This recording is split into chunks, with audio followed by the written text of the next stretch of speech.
Hey, Greg, thank you so much for joining me today on the Wholesome Crypto Podcast. I appreciate you joining me. Thanks, Rudy. Looking forward to it. Big fan of the podcast. Thank you. Yeah, and we all know you from the creating and founding Despark. It's a Web3 UX research platform and kind of onboards people to find information for other companies and entities and people, individuals to learn more about the Web3 space.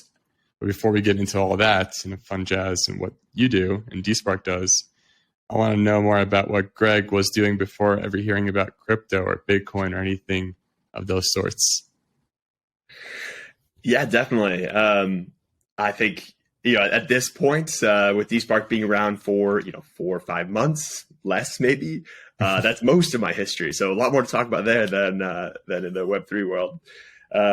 But before this, so my the quick version of my career path is I was a math physics major in college with a good amount of computer science as well, and had no idea what I really wanted to do with my life other than try a lot of things and see what stuck and maybe dabble in entrepreneurship one day. So went into strategy consulting for a while, which was a great choice for the undecided. You just see a lot of industries, get a lot of a different experience, worked for consumer goods, insurance, healthcare, private equity, and ran that for 4 years before deciding that I was enough of a person and had a complete enough resume that I could go try to get into operations somewhere.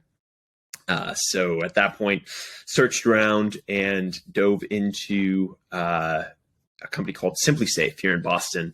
It's a home security company, and managed to get onto the product team there, which was my goal to get, in strategy consulting, you come up with some really cool ideas, you put them in a slide deck, and then, as they say, you throw it over the wall and say, good luck. I hope it goes well. And so I was pretty excited to learn what one does with those slide decks and how exactly you actually operate. So moved into that product realm at Simply Safe and did a whole host of things. It was pretty fun. I was originally looking, when I selected Simply Safe, for really small companies, like 0 to 20 people, to continue that entrepreneurship goal. But ended up going with Simply Safe. Knew a couple people there that liked it, but it was still relatively small. It was probably 100 people outside of the fulfillment and call center teams.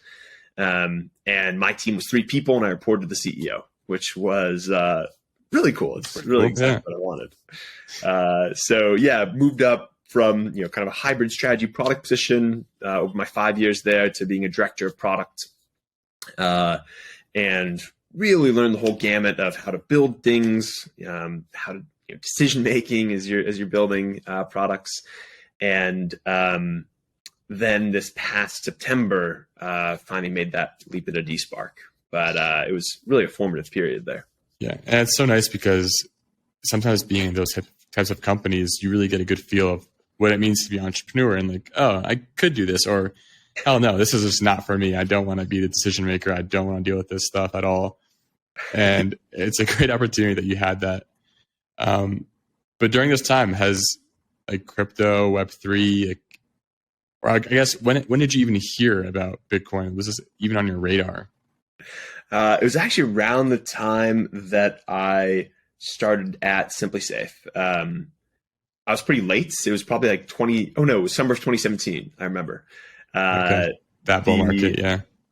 Yeah, exactly. I was playing pickup basketball with a few of my buddies. And after we completed, our couple of games, we were walking back, and one of my friends says, "Hey, have you heard about Ethereum?"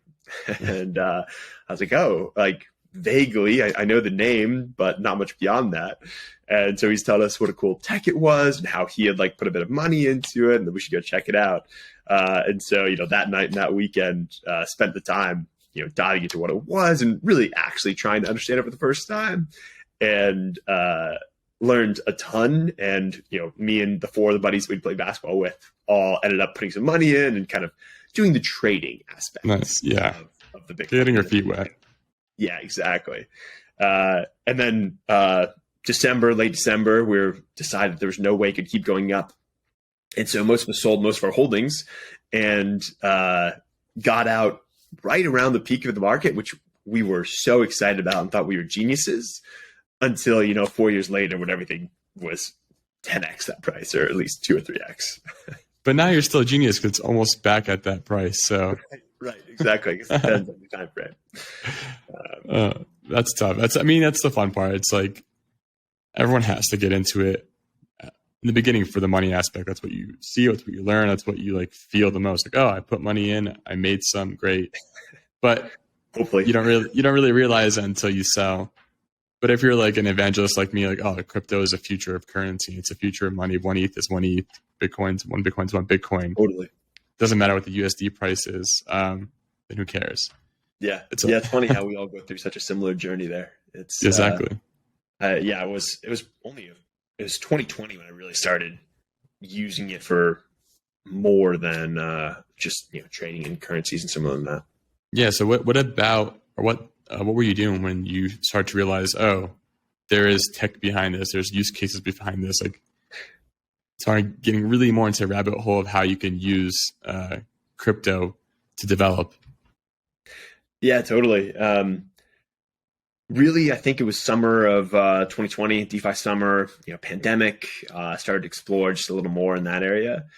So later than I think many folks in the space, but dove pretty deep, just trying to get a feel on what it was, right? So everything from, exploring a little more about DeFi, like actually, no longer holding my coins on Coinbase, but having it on chain somewhere, starting to bridge it between various chains and use different DeFi protocols, and buying a couple NFTs and really trying to understand like what it meant. And so I think the first thing that came to me there was really on like the currency, right? Like the ability of international money transfer being so much easier, and programmable money, and trades all the time, and everything making it just, there's a lot of potential there that really dawned on me in that 2020, 2021 area. And I think that was kind of the first major use case that I was like, wow, this is really cool, and I think can go somewhere. And then later in 2021, I started to really buy into like NFTs as the non-fungible token, right? So beyond images, but like the ownership, the decentralized ownership aspect. And that really led to like my current thesis for why I think, blockchains and Web3 and similar will succeed. And so as you're growing into this space and learning more about that, has DSpark started to has a light bulb start to flicker a little bit, or was it just still like, I'm having fun learning, but I'm not going to do anything about it? Yeah, no, great question. I was exploring ideas, I think, throughout then. Like really in 2021, I started to explore ideas and trying to figure out, is this a good space for a new company to, try and solve problems that exist there, of which there are many in the Web3 space. And late 2021, I started to explore ideas, but I actually was on a prior one. And so the most evident idea for me at the time was it was really hard to figure out how to move things between chains. Yep. And so, for example, if I had Fiat on Coinbase as like my on-ramp, and I wanted to get to, Polygon and have like Matic there, what's the best way to do that? And so my first side project I built was actually like a Google Maps like solution for that. And so I called it Crypto Crossing. And the concept was you have a starting point, you have an ending point, and you're optimizing for one of a few different things. You might be optimizing for speed. You might be optimizing for cheapness. Mm-hmm. Those are the main ones, but there's some other things that you could do as well. And those are different, right? Like if you want cheapness, you might go between a few different chains. Like you might need to take it out of Coinbase, put it onto Solana because that's has relatively cheaper fees, and then convert it into something that exists on Matic as well, and then bridge it over to Polygon. But if you want ease, you might just go to Ethereum and then Polygon, because Coinbase didn't allow direct withdrawals to Polygon back in the day. Gotcha. And so that was kind of like my first side project, which was super fun to build and really interesting, but hard to imagine how it would have a business model to it. So I enjoyed building it, but then I was like, I don't think this is a reason to quit my job and pursue full time. Yeah, that's the tough part, because like when I got into crypto too, like, and during 2017, Telegram was like blowing up as a messaging platform for crypto. Sure. And I was like, oh man, I wish I could check the price of crypto on Telegram. So I'm like, oh, they have bots. And I built something called Crypto Callback Bot, which is now renamed as Hey Coin Bot. And it's like an inline command where you just to type in what coin you want to see at their ticker or their name, and you get the price right into your group chat without adding a bot, right, without doing any like extra activity. Just type it in line and you see it anywhere.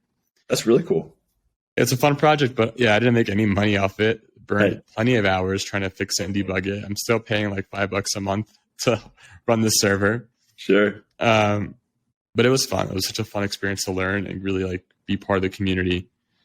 And I think that's what a lot of people strive for, is like buying and selling crypto, but to really feel part of the community, you kind of have to contribute or build something to really understand like, oh, this is what this is about. So I'm glad you had that experience too.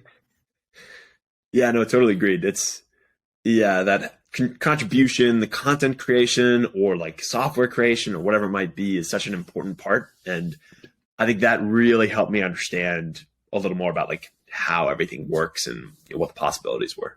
Exactly. Now, as you were learning about the industry, I feel like it's just a crazy Wild West lifestyle still. And before we learn more about despark, I want to know what about crypto, like what in the crypto industry is a pet peeve of yours during this time?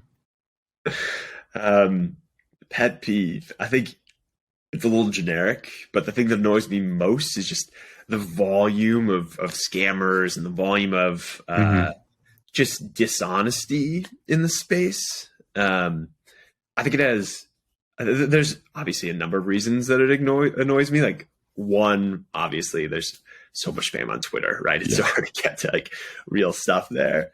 But two, I think just the negative impact it had on the reputation of the space in general. There is, they say there's no such thing as bad press, but like, I'm not quite certain here. Every time that I am trying to explain my company, like there's just that huge negative aura. Yes, exactly. That you have to dispel first about like what Web3 is and what blockchain is. And like, I'm trying to build tools to improve the user experience in it. And to get to that point where somebody's even interested in like how it could improve, you have to get over that. Isn't everyone just trying to buy JPEGs and sell them? Yeah, everybody just thinks it's tulip mania again. So I know. It's exactly why Wholesome Crypto was born. I was like, there's so much toxicity and negative aura around crypto. I'm like, there's so many amazing people building amazing tools and projects and platforms, and it's going completely ignored. And I wanted to give the real people, of like how they built this and why they're building it and why they're here, and kind of ignore the trading and financial advice that everyone else seems to know so much about. Right. And I love the mission. It's sorely needed. We need a lot more people like you. Thank you. And you too. So now about despark, like where was that turning point in your life? Like what were you doing? And did you have a eureka moment? Yeah. So despark came out of like a number of areas. I'd say so. First, I did have a eureka moment, and we'll get to that. But good. This concept, which I'll get to in more detail later, but basically platform to help companies get user feedback and user research, exists in Web 2. And at SimpliSafe, my job before despark, I use these types of platforms all the time. So I was a director of products there, and I had a team of folks, and the product manager on the team, the UX researchers, the UI designers. We would all try and get in front of users all the time. Our users, Ring's users, who was a competitor, potential future users who are thinking about home security, and we really want them to buy ours. Like just trying to get their ideas. Like, hey, this is what we're building. Is that compelling to you? Interesting? Like, this is how we're going to implement it. It's like, does that make sense? Like, if you had a menu that you had to use, what button would you click if you were trying to do X? And so we used it all the time, and we paid a lot of money to those platforms to help us do this, because it's just such a critical component. And so I had this background already of this is a really important aspect for product management, for marketing, for design and research. And I really knew that going in, and I knew that the blockchain and Web3 world really needed some help on that. And so with that as background, right, I had this all as context. I'd been working on crypto crossing, that Google Maps like concept, for a while, but knew it wasn't really the future. And started actually interviewing for various blockchain jobs as well, just to get a sense for what was out there. And it was actually during an interview process I went through with IoTex, which is a IoT blockchain. They were looking for a head of product, and I was chatting with them about the concept. They asked me as kind of a case study to run through their bridge. So they have a bridge to get from non-IoTex to IoTex, and use it and kind of come up with if it was my product, what would I do about it? And so, as any good product person would, I tried to try my own dog food and take some money from Ethereum and see if I could transfer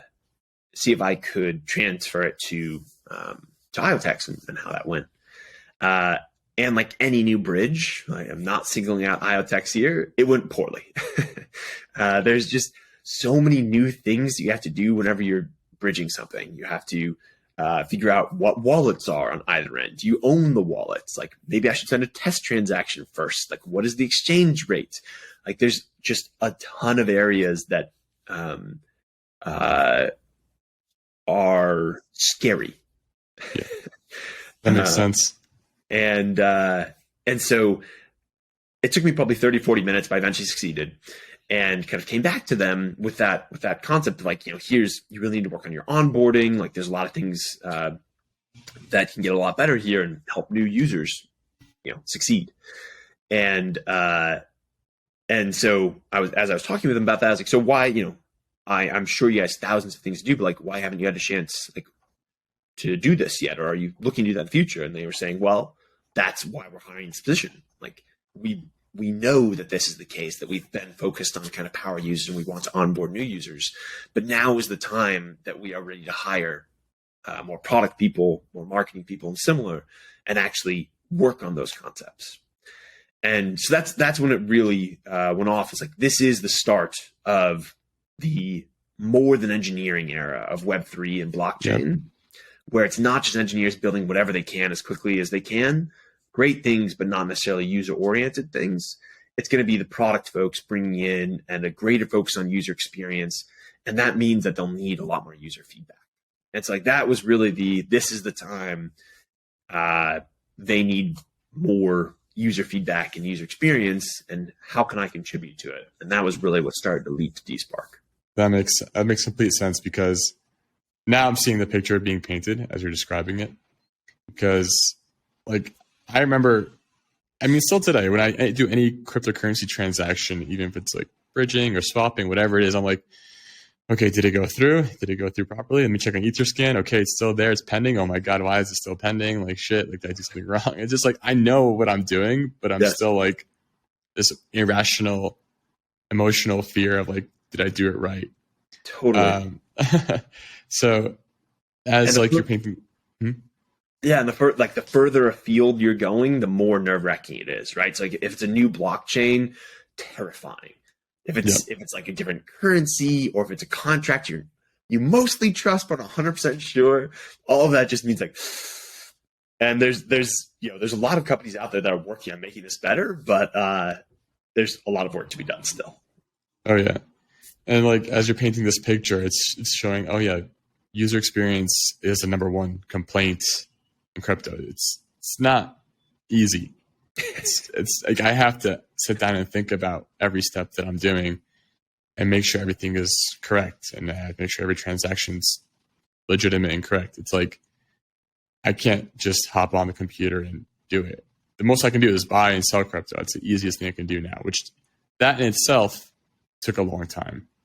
Like I remember back in the 2013, like download a whole Bitcoin QT wallet on your computer, get the whole blockchain ready on your wallet, on your computer, and then you can try to buy something somewhere, and then you can move it off there. It's just like, we've come so far, and I feel like that in itself is something to appreciate, like how easy it is to buy and sell.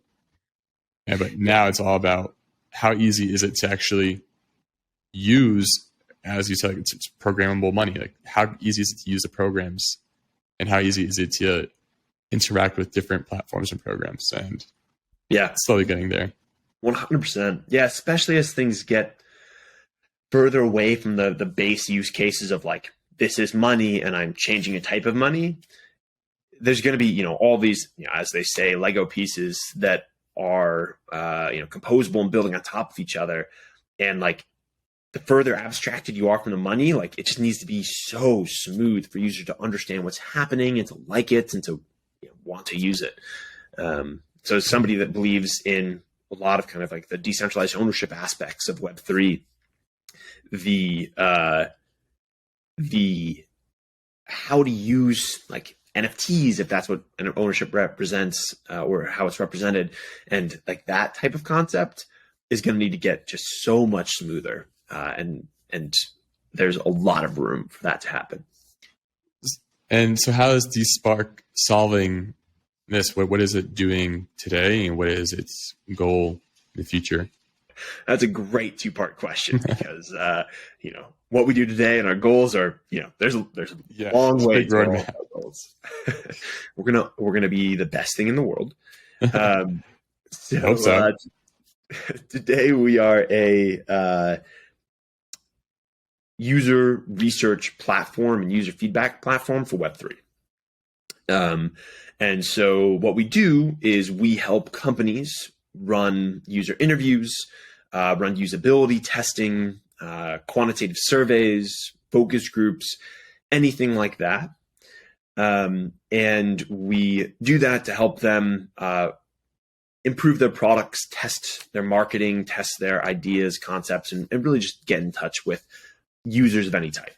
Current users, potential users, folks they want to use their product, competitors' users, why they're using that versus our own, and similar. And so what we are, the way that happens is we're a marketplace of a sort. And so we recruit users into our user pool and have them fill out a couple of basic things about themselves, their hot wallets, addresses, and some basic demographics are optional if they're comfortable with that amount of information. And then when a company comes along and says, hey, we're thinking of building a new NFT solution, or maybe we want to talk to folks who bought certain types or have done certain types of DeFi transactions or have used NFT loyalty programs before, anything like that, we can then analytically search through all of our user pool and find people that match that. And so we'll go and say, oh, you want to talk to folks who have, who do a lot of OpenSeas, who use OpenSea a lot. Well, we can find those folks. We can reach out to them and ask them to join your feedback mission. And so the user will ping them, will say, hey, this company wants to talk to you or wants you to take their survey, whatever it is. They'll pay you X amount for doing that. And then the user can decide, yep, that's great. Like, I'm happy to do a 30-minute interview for however much money, or I'm happy to take that 5-minute survey for however much money. And the company gets their feedback. The user then gets paid. And so in the V1, which is what this is and what's currently live, we're that connection point and analytics for enabling much easier and faster user feedback. That's awesome. That makes a lot of sense. And it's almost like solving that issue with data privacy. I mean, Google, Facebook, you name it, anyone on the Web2 space is taking my data as we speak and selling it to these marketing companies who just want to know, how does this person click around the website. Where are they from? What's their IP? Yes. Like, this gives the end user a chance to say, here's what I do. And you can even go extreme to the point of like, if you want to unlock my name, cost this much. You want to unlock my IP, cost this much. My address, my sex, Sure. whatever, like gender. These are all the things that you gotta pay up to learn about, which is I think is fair and right. Right.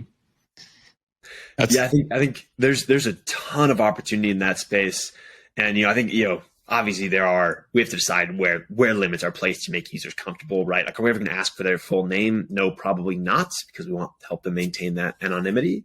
But we might ask for like, what country do you live in? What's your gender? What industry do you work in? Like those types of things. And then today we pay you when you take place in a feedback mission. But in the future, I think I forgot how to phrase this to not commit to it, but we'd be really interested in launching a token to basically share some of our outcomes with our most prolific users and the ones who have helped us out the most.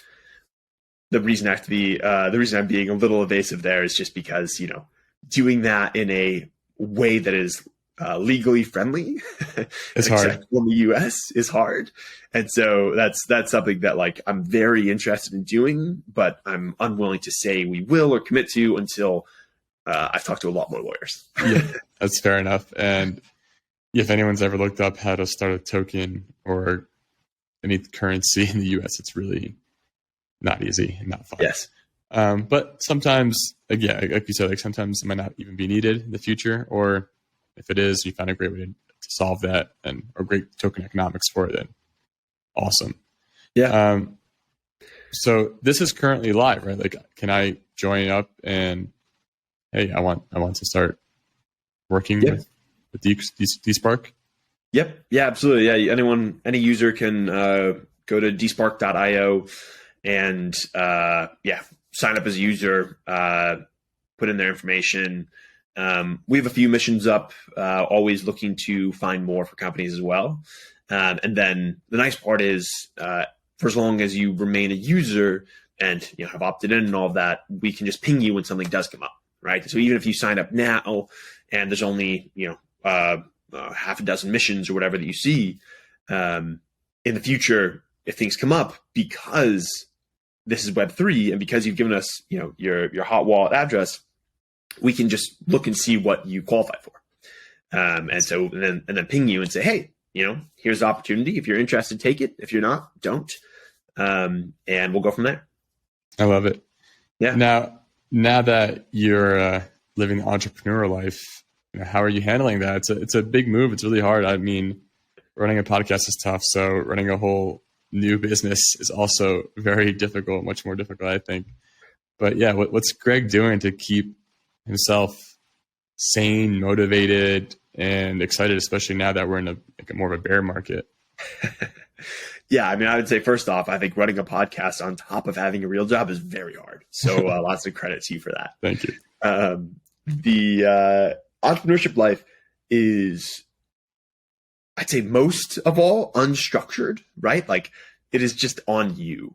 Like, you are deciding what your hours are, what you need to get done that day, that week, that month. And so making sure you have the right priorities and are doing the important and not the urgent, to paraphrase the old saying, is really critical. So I think that's been kind of one of my main goals of like putting in the right structure, making sure I can work in the right ways and on the right things, and that I have the high priority things in mind, which I think strategy and product are really good precursors to help set me up there. So from that front, it's been a transition, but so far handled well. But in terms of how I keep myself sane, a lot of basketball would be one of my big answers. I play there's a league here in Cambridge that is the CAC basketball league, and they have like 7 or so different levels of like how good everybody is, from like corporate to like there's like college players in like the A leagues. They're pretty terrifying up there. And so I'm actually in a couple leagues that I play in most weeks. Just keeping in touch with a lot of my good friends on those teams, and then also blowing off steam with some running and shooting. So nice, a lot of fun. That's yeah. You kind of have to like use. I feel like exercise is so underrated sometimes. I mean, everyone knows it's important. It's good to do, but actually doing it is another task in itself. Totally. Like, and it's good that's like half the battle. It's like it helps solve a lot of mental stresses and physical stresses where you get a chance to like get those creative juices out. Yeah, no, 100%. Although I'd say that this week in particular, people know that more than normal. I was at the local gym and it was packed thanks to New Year's resolutions. Yes, the New Year's effect. Right. Everyone's back at it for a little bit. We'll see if it quiets down in a couple months, though. Yeah, take note of who's coming in now and who's going to come in March and April. Right, exactly, and hope that I'm still there in March and April. We'll see. So now, if someone's in this dilemma that you were in not too long ago, like 4 or 5 months ago, at a job they love, or they like and they're enjoying it, but there's something burning inside them saying, I kind of need to do something of my own and solve that problem. Yeah. Is there any advice or guidance you can give that person that might be listening who wants to start something, who wants to be an entrepreneur? Definitely. That was me for a long time. It was a slow burn and it started accelerating towards the end. I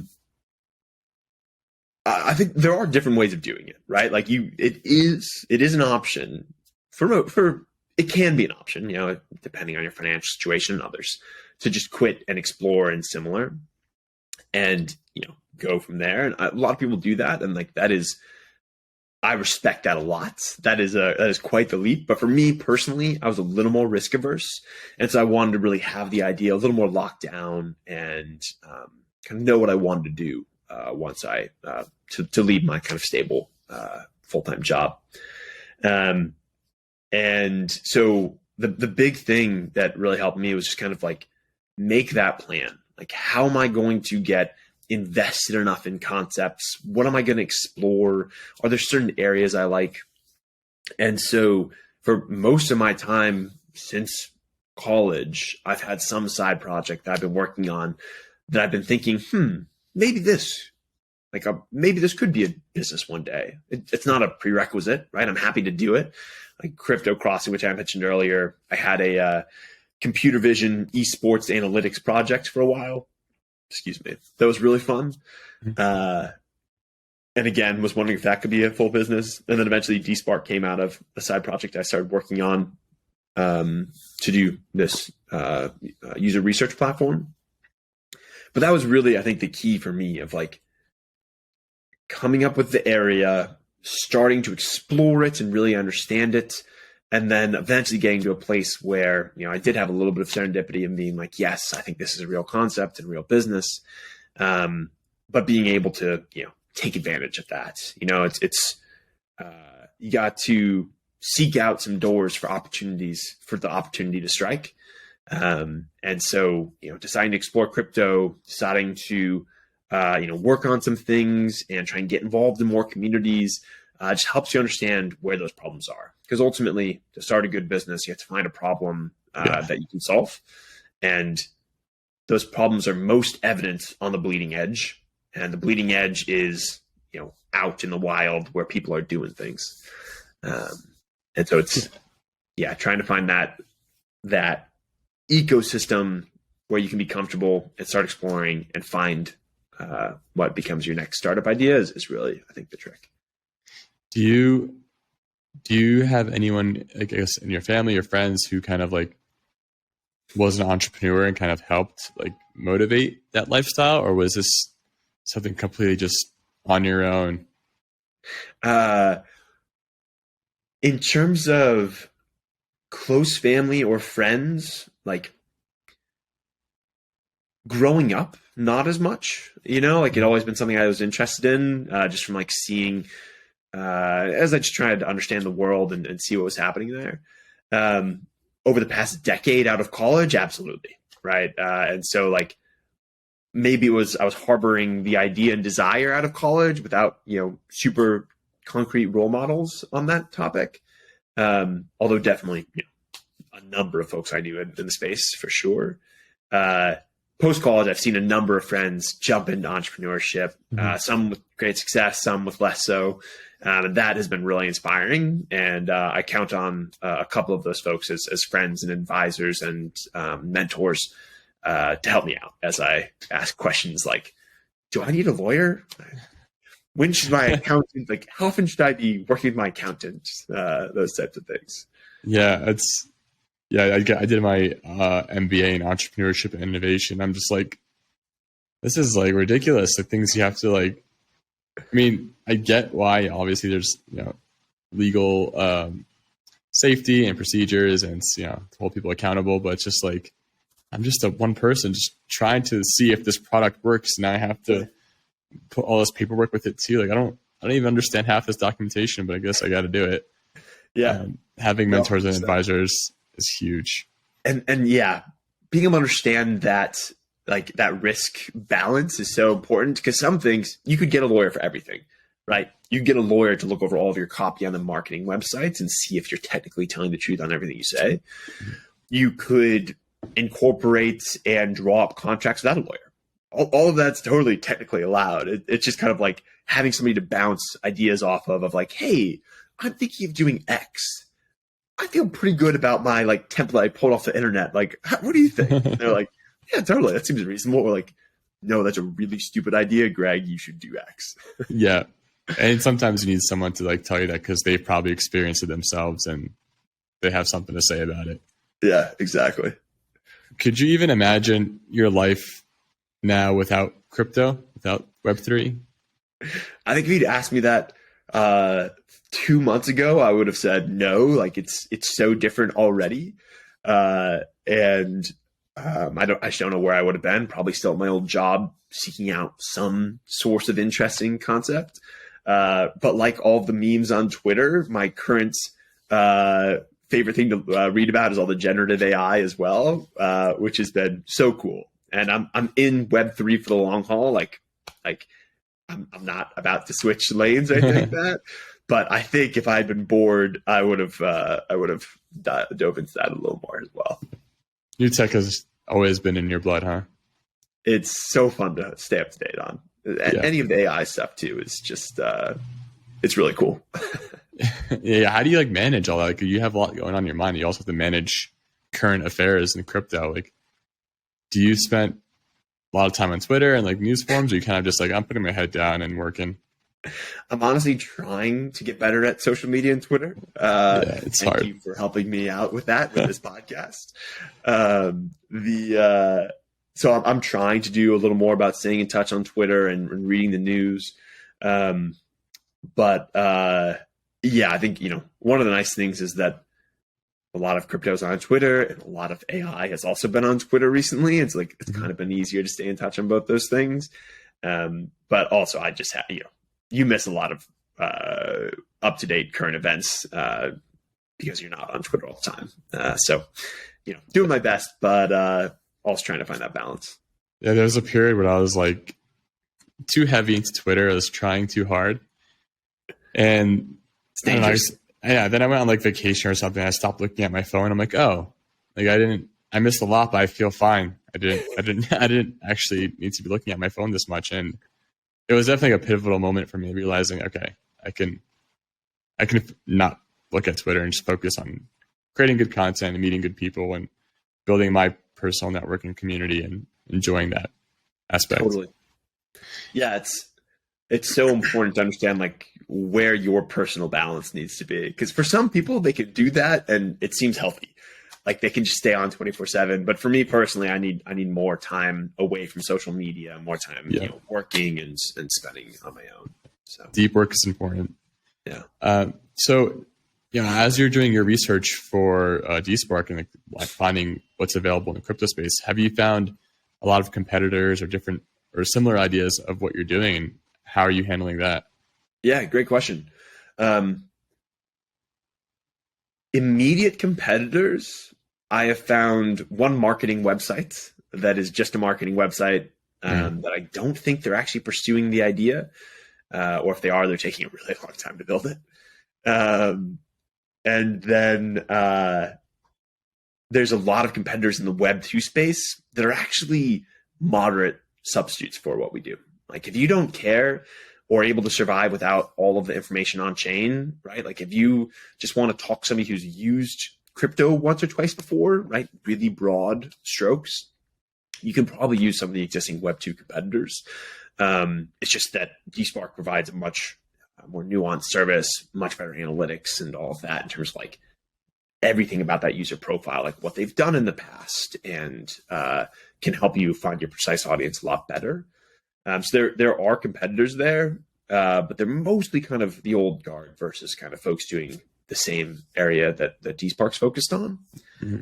I think the interesting thing will be kind of in the future phases. I think there's a lot more competitors that we'll run into as we expand. If today we're doing user feedback, just matching companies to users for feedback with like really in-depth analytics on what those users have done and will do.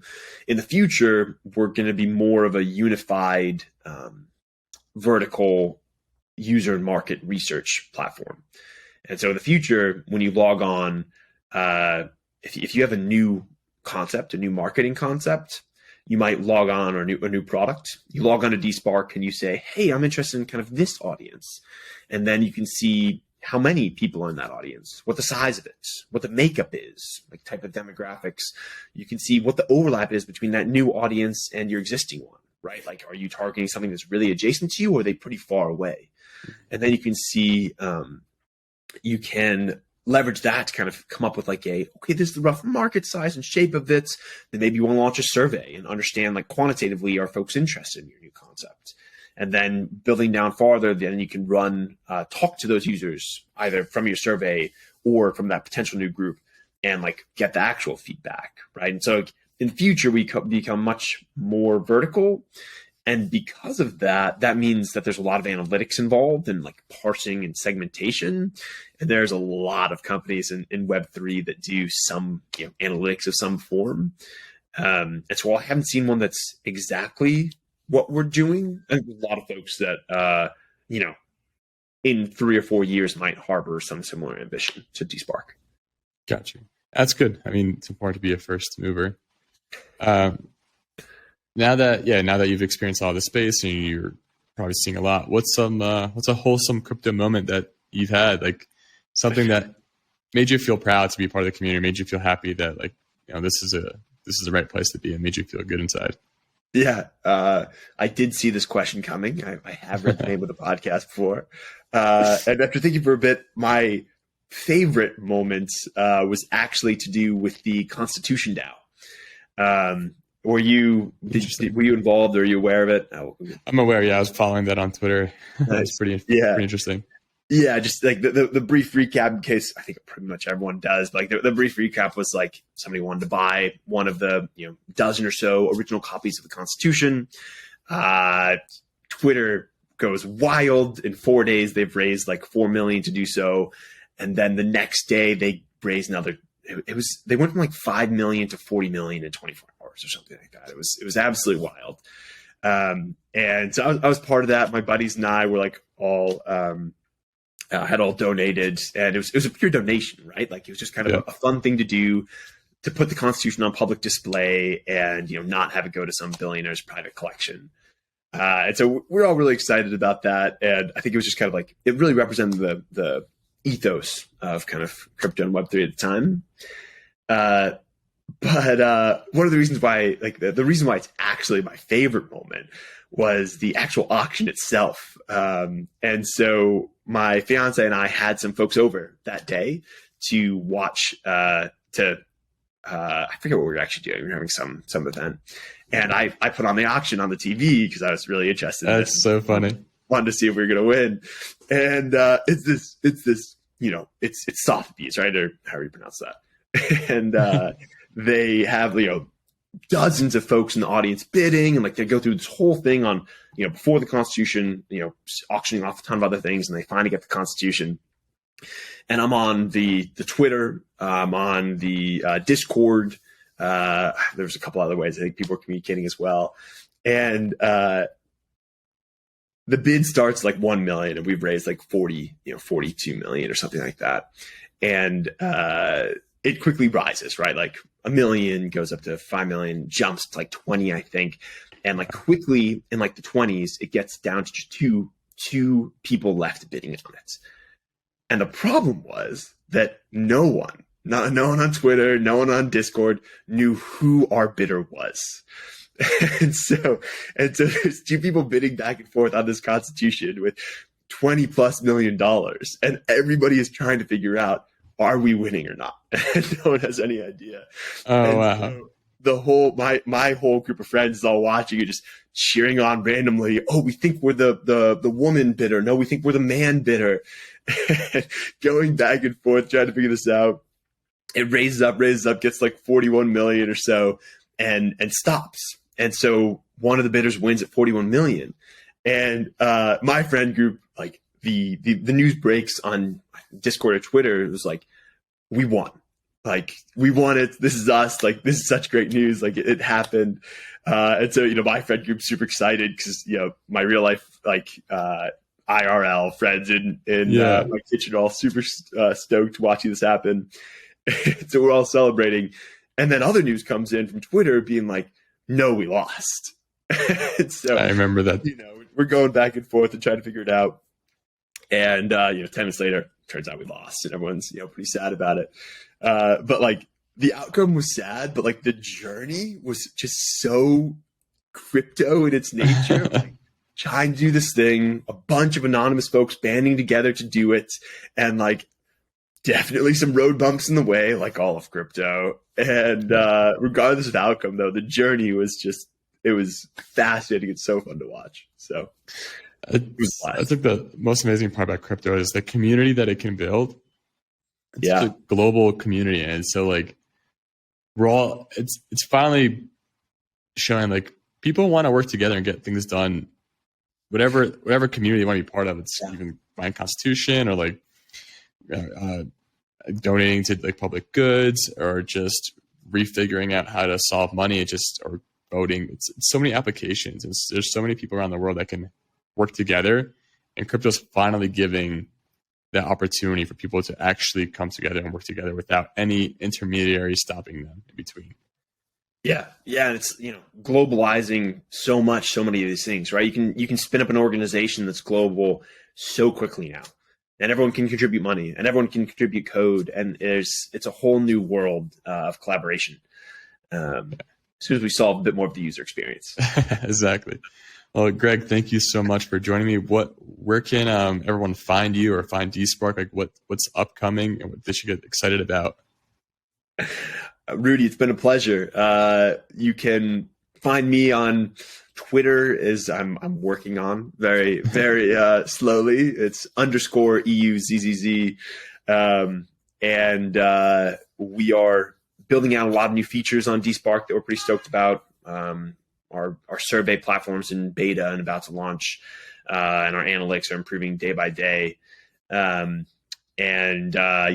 really excited to keep building out, and I think we have a lot of big plans out there, and I'm excited to keep meeting more people in the space too. So, are you a one-man team right now? I have a couple of folks that are advisors, I would say, that are considering joining, but for now, building, selling, and everything else as well. So, you heard it here, folks. despark.io needs some good contribution, and please join the platform and start helping out that market share. It does. Thanks, Rudy. Thank you, Greg.